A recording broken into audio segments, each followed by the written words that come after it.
das esperanza y fuerzas para seguir adelante, Señor. Gracias, Señor, porque escuchas nuestras oraciones, incluso aquellas que no logramos expresar o no sabemos cómo expresarlas, Señor. Pues tú nos ayudas a orar como debemos de orar. Gracias, porque tú conoces aún lo que hay en nuestro corazón. Y responde, Señor, a los deseos de nuestro corazón, Señor, como dice tu palabra, Señor. Gracias, Señor, que tu voluntad se hace en nuestra vida de manera correcta, Señor. Y podemos confiar en ella porque es buena, porque es agradable, porque es perfecta. Hoy, Señor, decidimos vivir con un corazón agradecido, reconociendo tus bendiciones. Señor, que no hay bendición pequeña, todas son buenas, todas son agradables. Lo que pasa es que a veces no las vemos, Señor, pero aunque no las vemos, sabemos que tú estás ahí todos los días trayendo bendición a tus hijos. Gracias porque nos amas, nos perdonas, nos guías, porque podemos descansar estando en las manos tuyas. Nuestro cuidado está en ti, Señor. Así que entregamos nuestra vida en gratitud, en alabanza, Señor. Gracias por todo lo que has hecho, Señor, y seguirás haciendo. Háblanos a través de tu palabra, ministranos de tal manera, Señor, que lo podamos disfrutar cada mañana, Señor. Cada mañana podamos disfrutar en el nombre de Jesús. Gracias, Señor. Amén. Bueno, gloria a Dios. Seguimos en la introducción de este libro. Es que para mí es muy importante introducirlo para que luego usted lo disfrute y le saque todo el provecho de este libro. Alguien me escribió y me dijo, pastor, y luego no sigue Efesios. Bueno, quiero contarles que Efesios ya lo vimos hace más de 2 años y que estamos ahí, vamos a ir. Y no se preocupe si tenemos toda la vida para leer toda la Biblia y darle vueltica si tenemos que darle vueltica, porque todos los días hay palabra y son nuevos todos los días lo que el Señor hace. El apóstol Pablo nos va a presentar 4 ladrones que roban el gozo. Probablemente hay más, pero él nos va a hablar por lo menos de 4 de esos ladrones. Y uno de esos ladrones son las circunstancias. La mayoría de nosotros confesamos que cuando las cosas van viento en popa, nos sentimos mucho más felices, nuestro comportamiento es más agradable, aún los que viven con nosotros se dan cuenta. ¿Por qué? Porque nosotros, con nuestras actitudes, con nuestras acciones, aun con nuestras palabras, pareciera que las circunstancias nos afectan, ¿verdad? Entonces, cierto día estaba visitando la casa de unos hermanos y el señor no es cristiano. Es una buena persona, pero no es cristiano.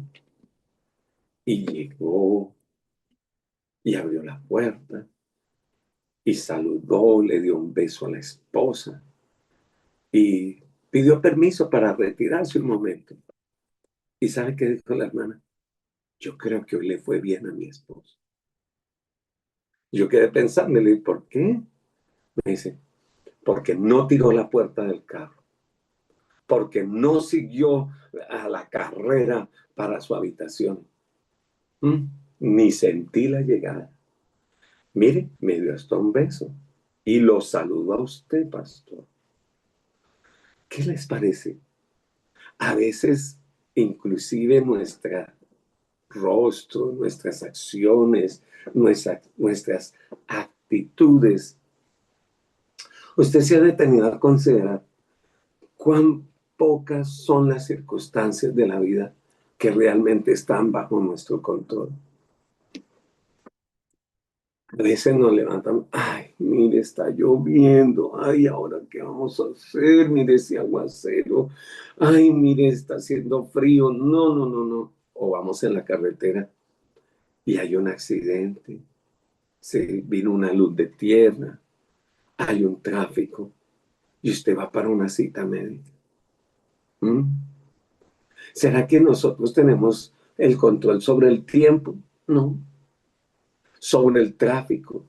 Tampoco. ¿O sobre las cosas que otras personas hacen o dicen? No, no tenemos el control. Pero esas circunstancias a veces, como decimos en Colombia, como que nos descomponen. Entonces, la persona cuya gozo, felicidad o regocijo dependa de las circunstancias ideales, va a vivir infeliz el resto del día. Porque si usted depende del clima, de si vino el trabajador o no vino el trabajador, si hicieron la tarea o no la hicieron, si hay tráfico o no hay tráfico, si usted depende de eso, usted va a vivir infeliz. Y las circunstancias nosotros no las podemos controlar. Imagínense ustedes el apóstol Pablo. Recuerde que él está escribiendo una carta, estando preso, en casa por cárcel. Y en vez de tener un brazalete en su pierna, está amarrado a cadenas a un soldado. Sin embargo, aquí el apóstol Pablo, en la peor de las circunstancias, escribe una carta de gozo. Imagínense ustedes, enfermos, Dios los cubra con la sangre de Cristo, sin dinero, solo, en una situación contraria, y le dicen, por favor, escriba una carta de ánimo y de gozo para todos los que están en otra ciudad. Mire, la verdad es que yo ahora no quiero hablar, no tengo ganas ni de orar. Déjeme quieto, espere que se me pase. Casi que estamos diciendo, espere que las circunstancias cambien. Mire, hay otra cosa que afecta el estado de ánimo de las personas y es la gente. Todos nosotros hemos perdido el gozo a causa de la gente, por lo que son, por lo que dicen, por lo que hacen, por lo que no hacen. Ay, y eso ha contribuido muchas veces a que seamos infelices. Pero tú y yo tenemos que vivir y trabajar con gente. Imagínense ustedes. Y cuando tenemos que lidiar con muchas personas, tenemos que lidiar con muchos estados de ánimos, tenemos que sujetarnos a situaciones difíciles y nosotros no podemos aislarnos. A la vez tenemos que glorificar a Cristo, aún con nuestras vidas. La palabra del Señor dice que nosotros somos la luz del mundo. La Biblia dice que nosotros somos la sal de la tierra, pero a veces la luz se desvanece y la sal se hace amarga a causa de otras gentes. ¿Hay alguna manera de tener gozo a pesar de la gente? Yo creo que sí, yo creo que sí. Pero hay otra cosa que sucede. Ahora, las cosas materiales. ¿Cómo les parece que en cierta ocasión había un hombre que se cambió de casa y llegó a una casa con su trasteo? Eh, a veces hay personas que les gusta mirar los trasteos de los vecinos, ver qué trae, a ver qué baja del camión. Y había uno que se quedó en la ventana mirando a ver qué traía. Y él se dio cuenta que era un hombre con su esposa, no más. Pero bajó 5 sillas, 6 sillas, 7 sillas, 10 sillas, 12 sillas. A ver, a ver, a ver, no entiendo, decía. Bajó una cama, 2 camas, 4 camas. A ver, ¿qué está pasando con esta persona? Y ese vecino no se aguantó las ganas. Y después de que el hombre se gestió, se organizó, cuando las cosas, fue a visitarlo vecino. Mucho gusto, yo soy su vecino. Es que quiero preguntarle, ¿usted con cuántos va a vivir aquí? Solo soy yo y mi esposa. ¿Y por qué sacó tantas cosas? Porque las cosas para mí son muy importantes. Señor, y hágame el favor, ahí no se siente. ¿Qué cosas tan espantosas cuando a veces estamos pendientes es absolutamente de las cosas? ¿Sabe? Abraham estaba pensando en eso. Y a veces hay cosas que nos roban la paz por mantener todo controlado, por querer mantener todo listo, nos roban las cosas. Pero la Biblia dice en Lucas capítulo 12, el versículo 15, la vida del hombre no consiste en la bondad de los bienes que posee. Gracias, Señor, que nos bendice. Gracias, Señor, que nos da una silla extra. Gracias, Señor, que nos da una cama extra.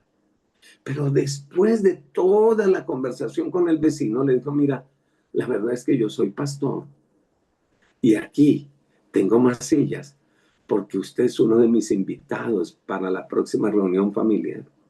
Y tengo más camas porque las tengo, porque siempre recibo visitas en casa, personas a las cuales podemos ayudar. ¿Saben? El sermón de la montaña, Cristo enseñó en contra de hacerse tesoros en la tierra, porque no estaban a salvo, porque hoy puedes tener y mañana no, porque no duran, porque no satisfacen, ¿sabe? Pero aún así, la mayoría de la gente hoy en día piensa que el gozo viene de las cosas materiales que posee.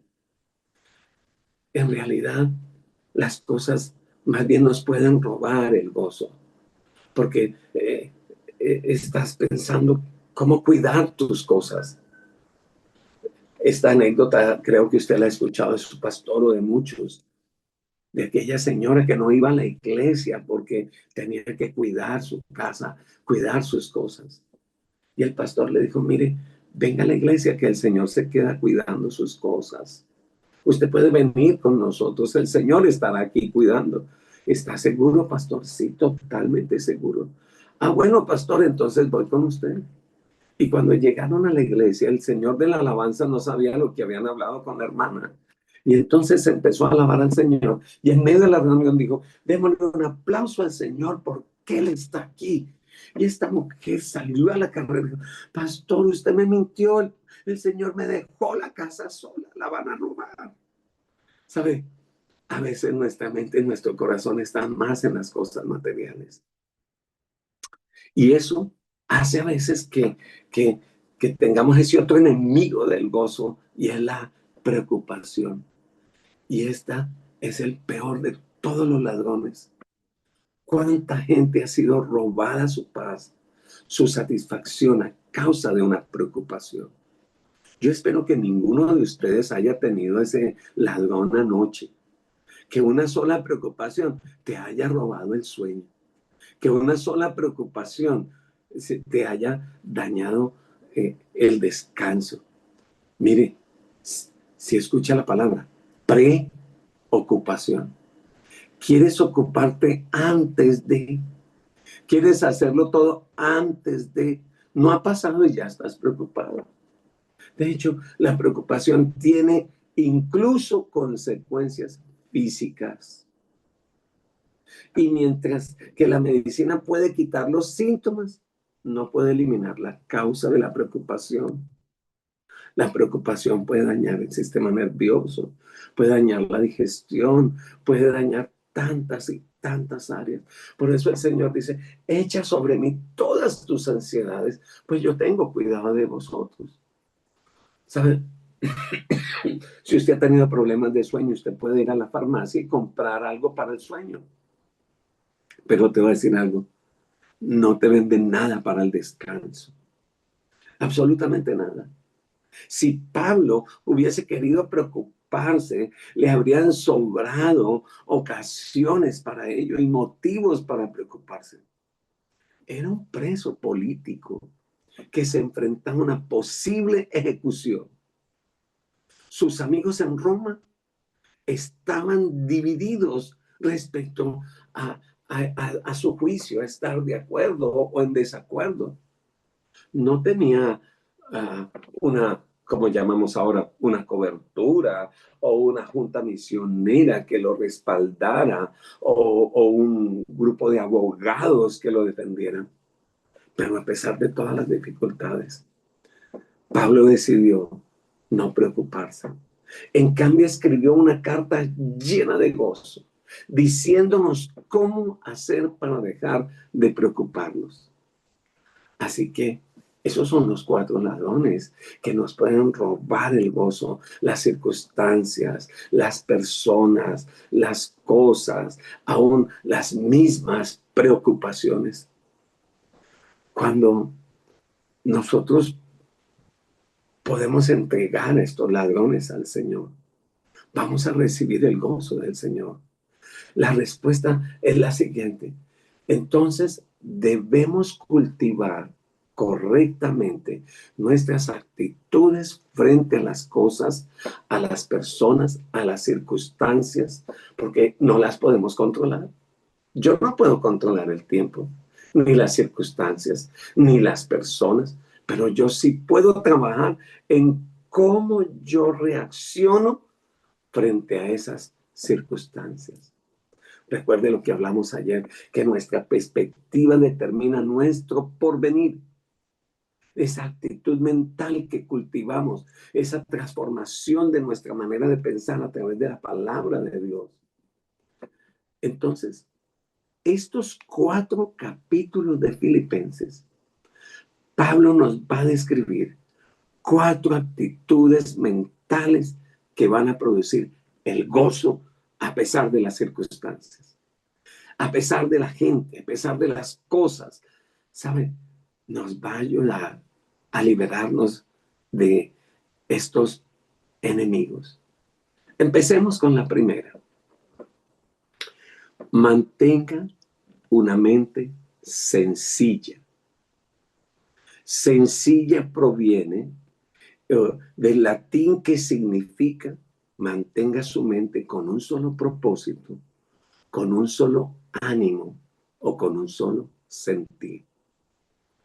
Al decir que tenemos que tener una mente sencilla, no significa tener una mente simple o falta de visión o de entendimiento o de aspiraciones. No.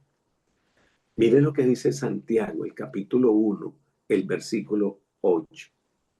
Santiago 1:8 dice, el hombre de doble ánimo es inconstante en todos sus caminos. El doble ánimo en este contexto no significa una doble porción de ánimo, sino una persona con 2 ánimos contrarios. Esas personas que empiezan y a la mitad del camino se detienen. Esas personas que no permanecen, y en especial en su palabra. Un hombre de doble ánimo es inconstante, por eso vacila entre 2 propósitos y le encanta la palabra más o menos. Le gusta la palabra gris, le encanta la palabra tibio.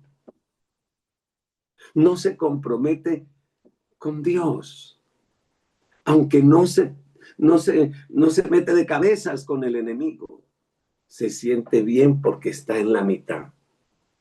Un día con el Señor y otro día me doy otra vueltica por Egipto. ¿Sabe? Esa es una idea muy, muy complicada y te va a mantener en una posición muy vulnerable. Por eso, ese dicho que dice que cuando el piloto no sabe a qué puerto se dirige, ningún viento es bueno. Si usted no sabe para dónde va, ningún viento es bueno. La razón por la cual muchos creyentes se perturban a causa de las circunstancias es porque no cultivan una mente sencilla, un solo ánimo. Pablo expresa esa actitud de la devoción de un corazón sencillo hacia Cristo. Y por eso él dice, porque para mí el vivir es Cristo y el morir es ganancia. Yo tengo un solo objetivo, vivir por Cristo. Y si he de morir, gané. ¿Cuál es su objetivo? ¿Cuál es su propósito? Entonces, cuando vamos a leer el capítulo 1, cuando empecemos a estudiarlo, Pablo va a describir esas circunstancias difíciles y se va a enfrentar con ellas abiertamente. Pero sus circunstancias no le pueden robar el gozo, porque él no vive para gozar de las circunstancias, él vive para servir a Cristo. Si usted vive para disfrutar de las circunstancias, pues las circunstancias cambian, el clima cambia, las personas cambian, de la noche a la mañana pueden cambiar todas las cosas, pero el Señor no, Él permanece y permanece. Y los que confían en Él, dice la palabra, son como el monte de Sión, que no se mueve, sino que dice la palabra, que permanecen para siempre.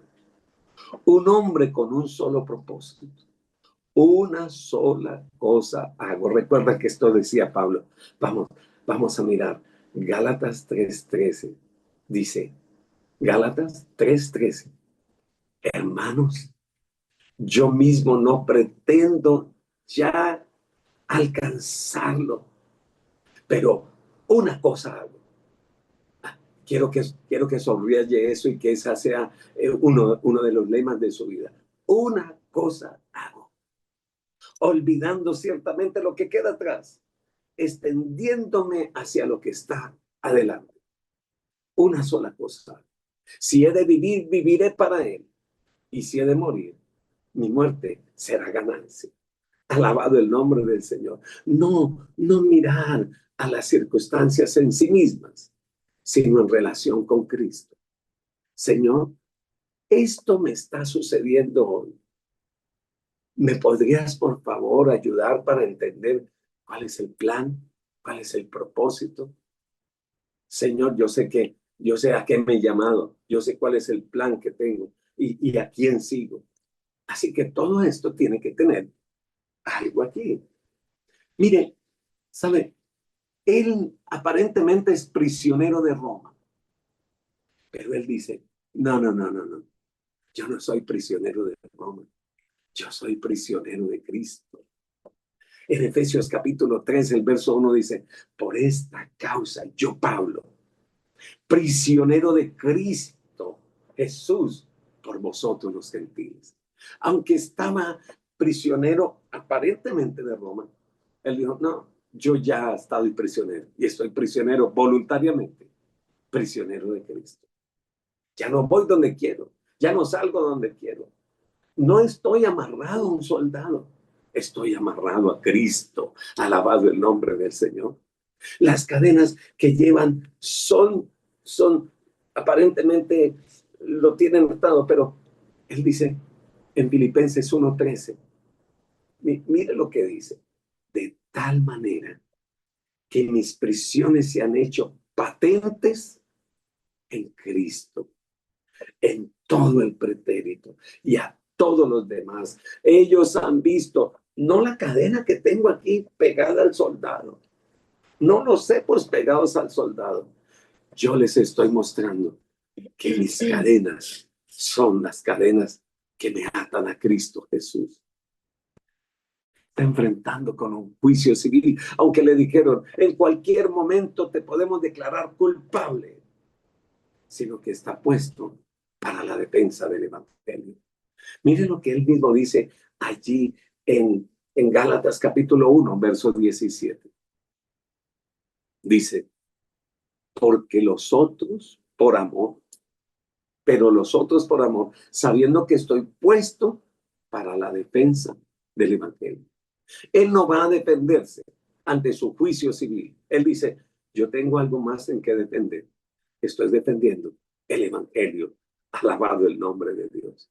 No miro a Cristo a través de las circunstancias, sino que miro a las circunstancias a través de Cristo. Yo quiero que lo piense. Esto lo va a cambiar todo.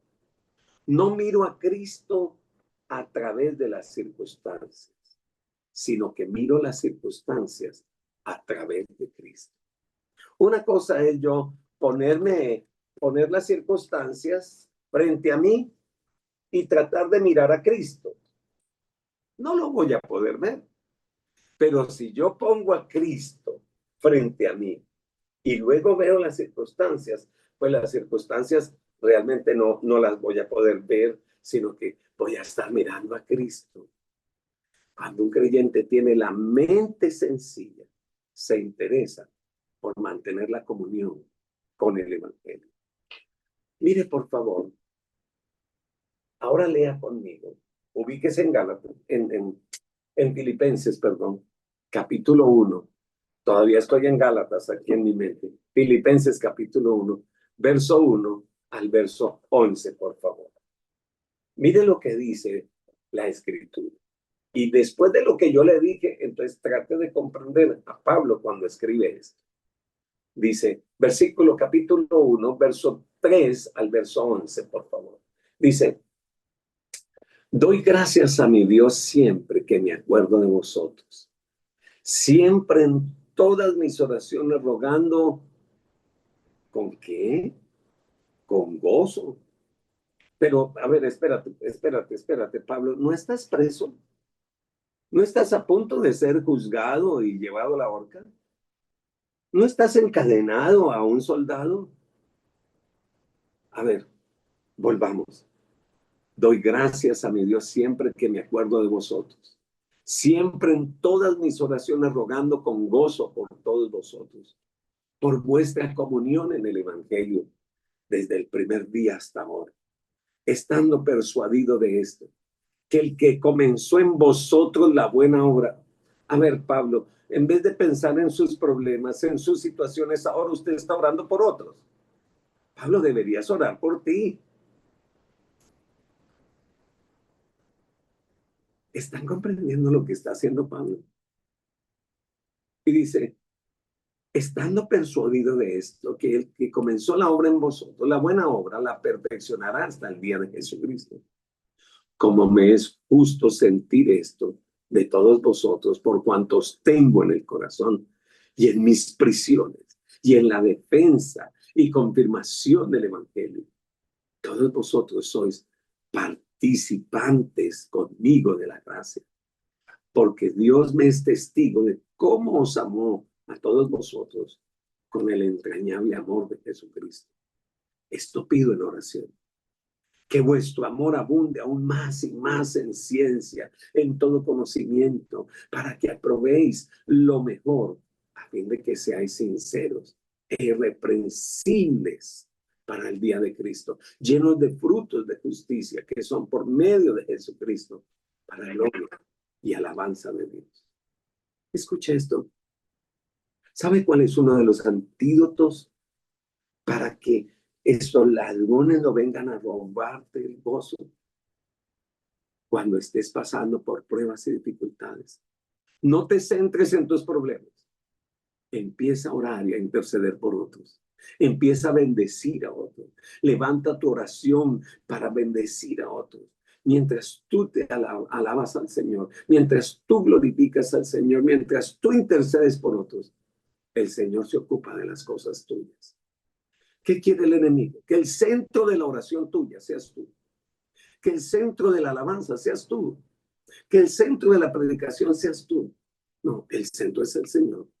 Y el amor a nuestro prójimo en primer lugar.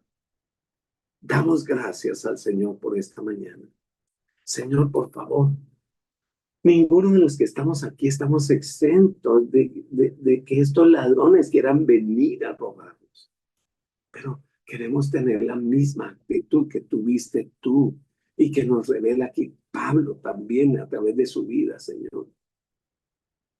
Que yo no puedo centrarme en mis situaciones.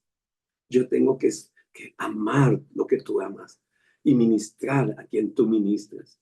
Y que mientras yo estoy ocupando, Señor, de tus cosas, tú, Señor, te ocuparás de las mías, Señor. Y yo te doy gracias, te doy muchas gracias, porque así lo has hecho durante este tiempo, Señor. Mientras yo he estado aquí haciendo tus tareas, tú estás haciendo las mías y yo te agradezco, Señor. Y ayúdanos a mantener un solo foco, una sola cosa. Esto hago, prosigo a la meta, no miro atrás. Y nuestra meta es Cristo Jesús. Damos gracias al Señor por ustedes.